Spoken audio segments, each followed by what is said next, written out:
Bhojpuri cinema पे शुरू होने जा रहा है कमाल। भी फटाफट सब काम खत्म करके और सीधा भाग रहे हैं।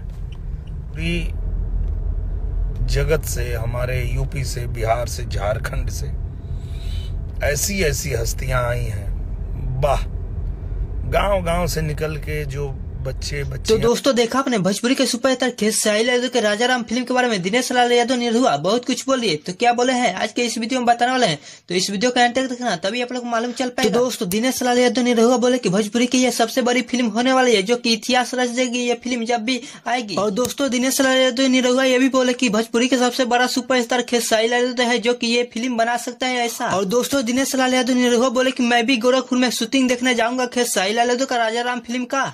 और दोस्तों खेसारी लाल यादव राम का किरदार निभा रहे हैं जो कि बहुत अच्छा ये फिल्म बना रहे हैं दिनेश लाल यादव निरहुआ बोले। तो दोस्तों अगर आप मेरे चैनल पर नए हैं तो इस चैनल को सब्सक्राइब कर दीजिए और बेल आइकन दबा दीजिए ताकि हर अपडेट इसी तरह आप लोग के पास सबसे पहले जाए।